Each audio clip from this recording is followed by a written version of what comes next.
Tepat di halaman belakang kosmik kita, ada satu dunia yang penuh teka-teki. Planet itu adalah Merkurius, tetangga terdekat kita dengan matahari.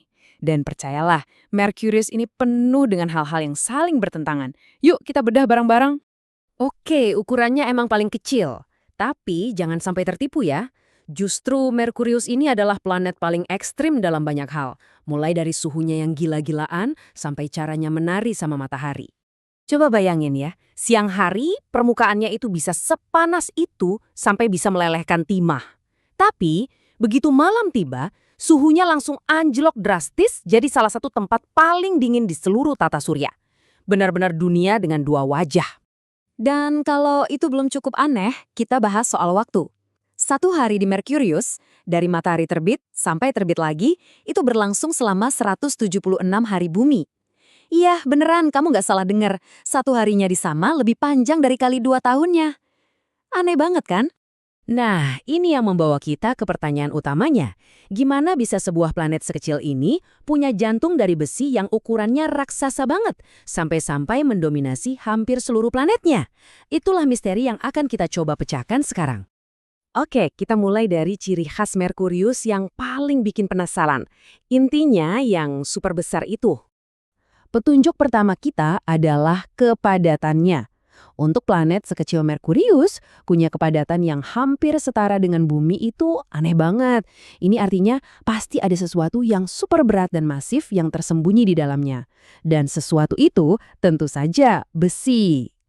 Coba lihat deh perbandingannya. Lebih dari setengah volume planet ini isinya inti besi semua. Ini benar-benar nggak biasa kalau kita bandingkan sama planet-planet lain di tata surya kita. Bandingin aja sama planet kita sendiri, Bumi. Inti bumi itu cuma sekitar 17% dari total volumenya. Nah, dari sini aja kita udah bisa lihat kan betapa anehnya proporsi Merkurius ini. Ini nih yang membawa kita ke sebuah teori yang cukup dramatis tentang masa lalu Merkurius yang bisa dibilang penuh gejolak. Jadi, teori yang paling banyak diterima para ilmuwan itu begini. Miliaran tahun yang lalu, ada Merkurius purba yang lebih besar. Lalu, boom! Planet ini ditabrak sama benda lain seukuran planet juga. Tabrakan super dahsyat ini mengupas habis sebagian besar lapisan luarnya yang berbatu, dan yang tersisa, ya planet yang kita lihat sekarang, yang isinya didominasi sama inti besinya. Inti raksasa ini efeknya nggak cuma di dalam loh, pengaruhnya itu benar-benar terukir di seluruh permukaan Merkurius. Coba kita lihat lebih dekat ya. Seiring berjalannya waktu, inti besi yang tadinya panas dan cair ini mulai mendingin dan memadat. Proses pendinginan ini bikin seluruh planetnya jadi ikut menyusut. Mirip kayak buah anggur yang lama-lama mengering dan mengerut jadi kismis. Dan ini bukan pengerutan biasa loh. Kita ngomongin radius planetnya itu menyusut sampai 7 kilometer. Proses inilah yang bikin permukaan planetnya jadi retak dan terlipat, menciptakan tebing-tebing raksasa setinggi beberapa kilometer. Tapi tunggu dulu, di tengah panas dan pengurutan ini, ada satu lagi kejutan besar yang menunggu di tempat yang paling gak kita sangka-sangka. Betul sekali, es air. Ada es di planet yang paling dekat dengan matahari. Gimana bisa?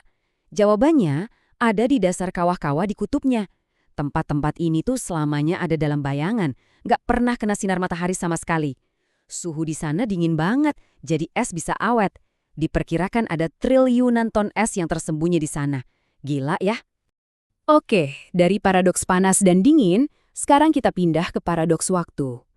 Mari kita coba pahami ritme aneh Merkurius yang ditentukan oleh tariannya yang unik dengan matahari. Kuncinya ada di konsep yang namanya resonansi spin orbit 3:2. Ini tuh kayak tarian gravitasi yang terkunci. Intinya, setiap Merkurius 2 kali keliling matahari, dia berputar pada porosnya sendiri sebanyak 3 kali. Terus, kenapa harus rasio 3:2? Ini semua karena orbit Merkurius itu nggak bulat sempurna, tapi agak lonjong atau oval. Jadi setiap kali Merkurius berayun mendekat ke matahari, tarikan gravitasinya yang super kuat itu seolah-olah menarik dan mengunci rotasinya ke dalam ritme yang stabil ini. Nah, terus apa efeknya? Jadi begini, 1 tahun di Merkurius atau sekali keliling matahari, itu cuma 88 hari bumi. Tapi gara-gara resonansi 3:2 tadi, butuh 176 hari bumi, pas 2 tahun Merkurius, supaya matahari kembali ke posisi yang sama di langit. Coba bayangin deh gimana pusingnya bikin kalender di planet kayak gitu. Kalau kamu berdiri di permukaan Merkurius, pemandangannya bakal surreal banget. Pada waktu-waktu tertentu, kamu bakal lihat matahari berhenti di langit, terus bergerak mundur sebentar, baru lanjut lagi perjalanannya. Fenomena langit yang benar-benar aneh. Semua pengetahuan kita yang luar biasa ini tentunya nggak datang gitu aja. Ini semua adalah hasil dari beberapa misi luar angkasa yang sangat berani dan canggih. Perjalanan kita untuk memahami Merkurius ini dimulai dengan Mariner 10 yang kasih kita gambaran pertama kalinya. Bertahun-tahun kemudian, misi Messenger benar-benar mengubah pemahaman kita karena berhasil memetakan seluruh planet dan memastikan ada es di sana. Dan di masa depan, ada Bepi Colombo yang siap untuk menggali rahasia Merkurius lebih dalam lagi. Kutipan dari pemimpin misi Messenger ini rasanya pas banget. Setiap kali kita melihat Merkurius lebih dekat, planet ini selalu punya kejutan baru buat kita. Jadi, intinya adalah Merkurius itu bukan cuma sebongkah batu panas. Planet ini adalah arsip dinamis dari sejarah tata surya kita yang penuh gejolak. Dan saat kita terus menjelajah, pertanyaan yang tersisa cuma satu. Kejutan apa lagi ya yang disembunyikan oleh dunia kecil ini?